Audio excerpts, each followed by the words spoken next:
Absolutely. Thank you. For a very important question.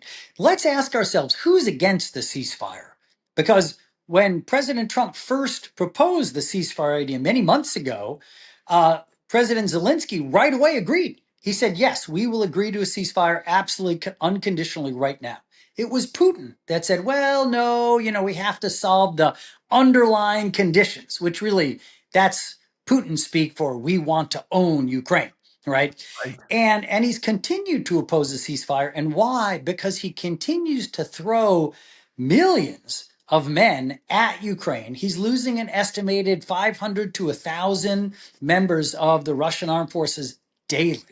That is a meat grinder. As you know, Gary, he's estimated to have lost over 1 million men, wounded, killed, and seriously wounded. But Putin doesn't care. Zelensky, he has to care. He's running a democracy. When people protested recently in Kyiv, he changed his mind on an important Right. piece of legislation, which was the right thing to do. Hmm. Putin, he doesn't care at all. You protest, you get thrown, as you said, the KGB, the FSB shows up, they cart you away, you disappear, you're in a jail for the rest of your life.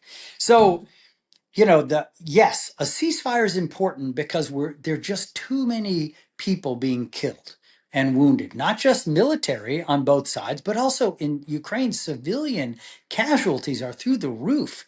One of the nonprofits that we are so proud to support in Ukraine is a charity that helps young people, kids, to get prosthetic arms and prosthetic legs when they've lost their arms or legs to Russian landmines or Russian drones or whatever. I mean, the wounds and the deaths among the civilian population are huge. So that's why we need a ceasefire. And I hope that President Trump continues to push for Hmm. that. And I hope, although I'm not real optimistic, that Putin will finally agree.